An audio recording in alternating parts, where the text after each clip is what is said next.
pe a i ro pui nan i ram zau na heta hi ka ome ke ro chua lalpa cross no chu ke chuang lo tur sia mai chu azara chuang ko feri katan khen be na oma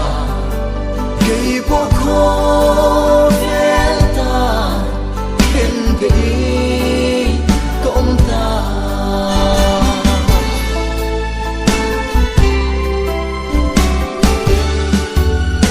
ring tu aso mche tharau bo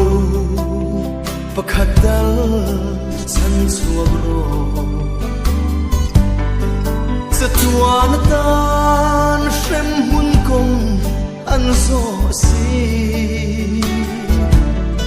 chang tu an nai an liam me ring tu kong me yom ke ro chua lalpa cross lo chu ke chuang lo tur sia mai chu azara chuang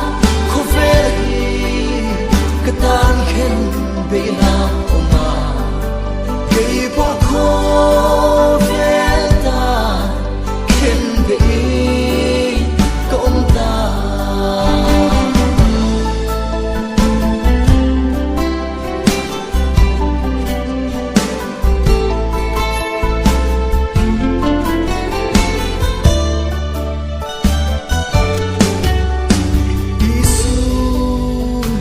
ram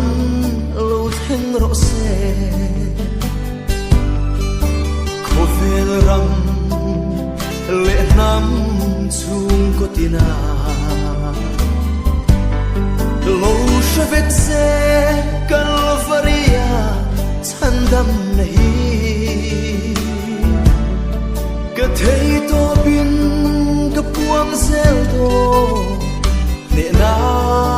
ro pui